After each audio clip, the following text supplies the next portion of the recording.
Hello and welcome to the unofficial Essence20 for Foundry VTT system YouTube channel, where we provide tutorials and instructions on how to use the unofficial Essence20 system for Foundry VTT. Boy, that's a mouthful, isn't it? Where we provide instructions for how to use the system in Foundry. Today, we're going to go ahead and cover the different types of sheets and what we can do with each of them. How to create a character and everything else. Let's get into it. I've gone ahead and created a bunch of characters already. I've created one of each type of sheet.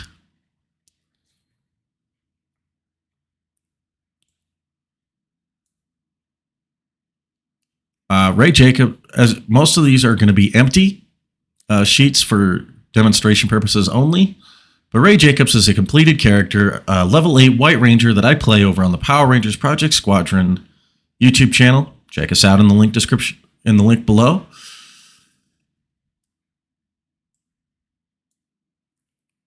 You can see here our Power Rangers tab, our Power Rangers sheet. Power Rangers, G.I. Joe,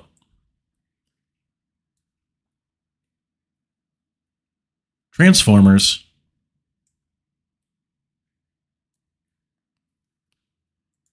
and Pony sheets are all classified as player character sheets. They are built in much the same way by dragging in items from the compendium in order to set things such as movement, origin, background, and any perks you might have.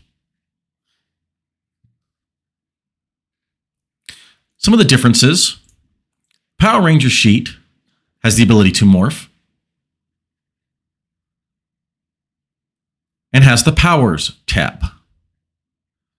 Skills, combat, gear, perks, background, effects, and notes are on all player character sheets. Key differences being Power Rangers having the ability to morph and the Powers tab. G.I. Joe's not having that. We'll cover the crossover option there in a moment. See, as you can see, skills, combat, gear, perks, background, effects, notes, that's all this one's got. Transformers have the transform ability and the alt mode by default. If you add more than one alt mode, you can switch between them easily enough by simply hitting transform. It'll create a secondary pop-up of which one you would like to use. Then My Little Pony has the spells tab by default. Beyond that, each of the character sheets is functionally the same.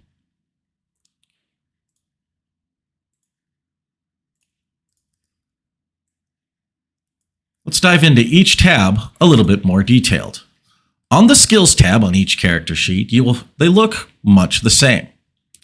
We have our defenses here at the top, our initiative right here in this section here, our movement speed, which is determined by our origin, our health, and our stun. Our stun value is tied into the remaining health of our character, not the total health.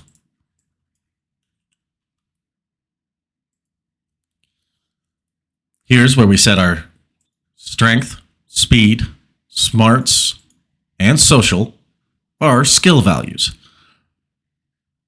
Our defenses are calculated automatically. based on the value provided in the core rulebooks.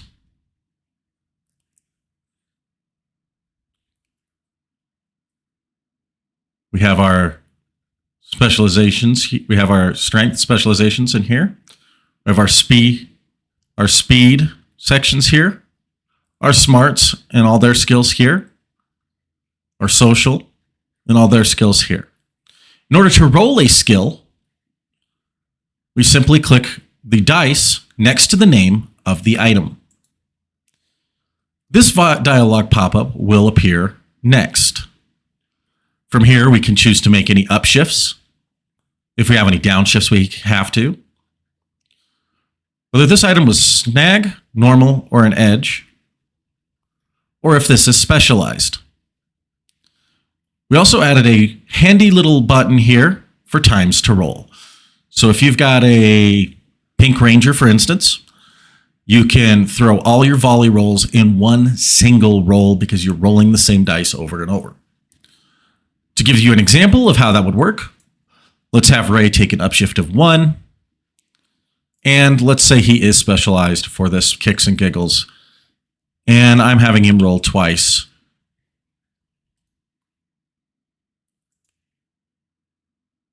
That didn't work.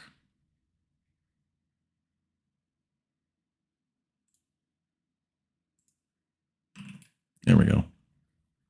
Not sure what happened there. We'll figure it out in post.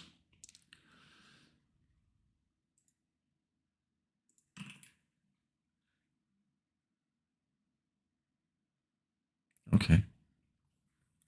As you can see, we've got the different connections here. Our chat cards pop up here. As you can see, I rolled a 17, a 1, and a 6. By clicking on it, you can see the value that you rolled. We do have the calculations already built in to the sheet. So if you're specialized, it will roll specialization and pick the highest number. Next is our combat tab.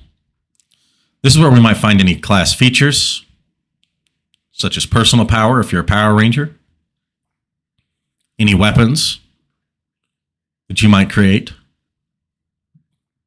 any armor, as well as any context that you might have. In order to add any item to any of these sections, and this is the same across the sheet, you may either drag them in from a created compendium, or you can simply add them here. So he's a White Ranger, so he should have White Ranger die.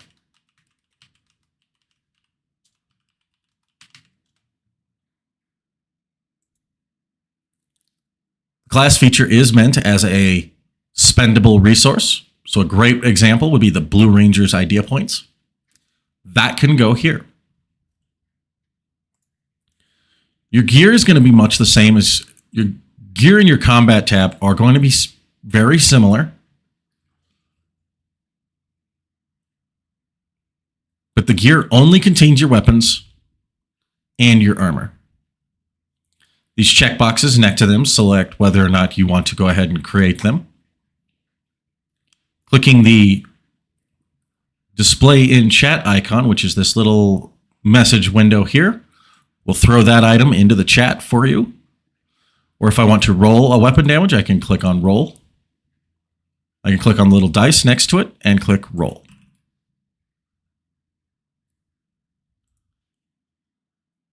The Powers tab has much the same thing. You can select whether or not it's used, whether or not it's set as a personal power or any class features that might be necessary. Perks tab, this is where we will find all our perks.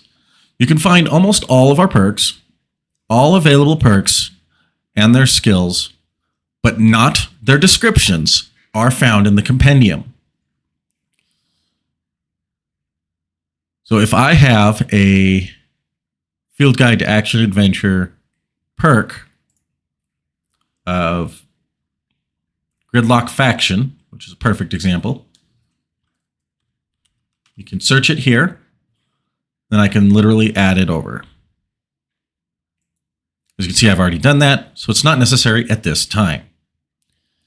You all may also find the It's Morphin Time perk for any Power Ranger character that may be there. Your background section is going to have the ability to drop in your origin, any influences you might have, any bonds or hangups. Remember that your origin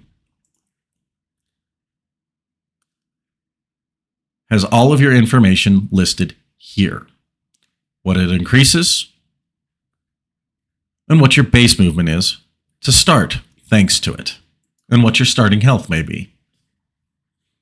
Your effects tab is going to have any active effects that are added via perks, origins, or weapons, or any other item that has the active effects tab on it. Your notes section is where you can go ahead and create any notes for your character. I like to use mine to track my character's development and any abilities I might have gotten from there and at what level I got them.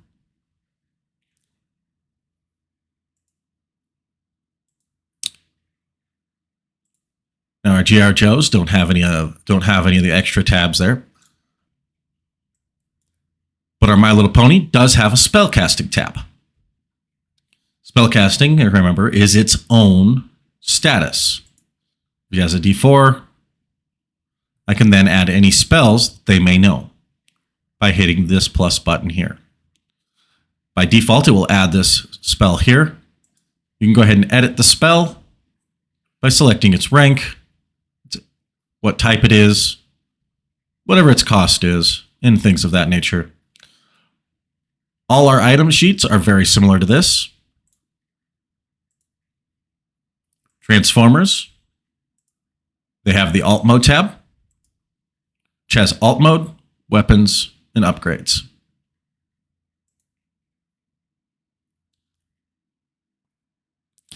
Now, we've got a couple other different kinds of sheets still left over.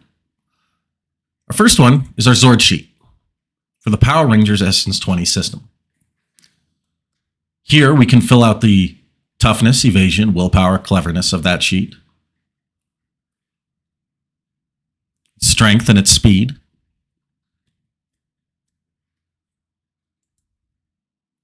we can add any skills that are listed here,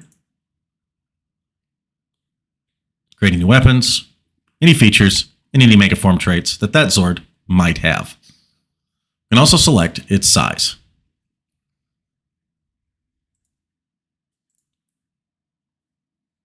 Then on the Megazord sheet, which follows directly to it,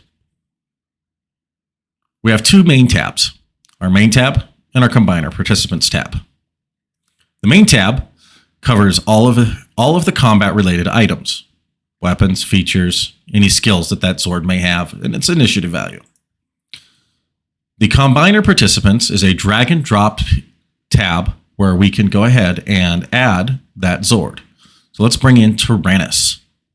As you can see, now Tyrannus is considered one of the Combiner Participants. There is no current limit as to how many Zords you may have on a single Megazord sheet. The next sheet that we would like to cover is our companion sheet for any of you GI Joes that want to have a pet and or a drone.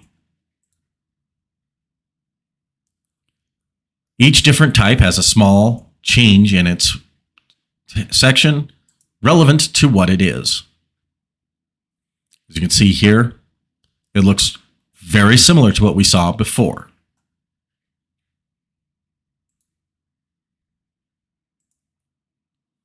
Our vehicle sheet is kind of the same, except it includes fire points, and we can edit anything we need to do. Add weapons, traits, or powers that the machine may have. And finally, we've got the NPC sheet.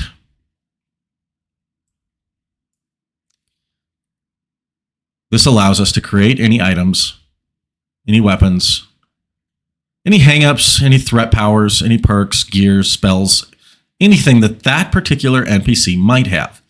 The NPC is arguably the most versatile sheet, as it includes capabilities for all characters. We have characters from Transformers, G.I. Joe, My Little Pony, and Power Rangers, all able to be added here. You can even add Transformers alt modes on the alt mode tab. We also include a notes tab in order to add any notes for that particular NPC that you as the GM may want.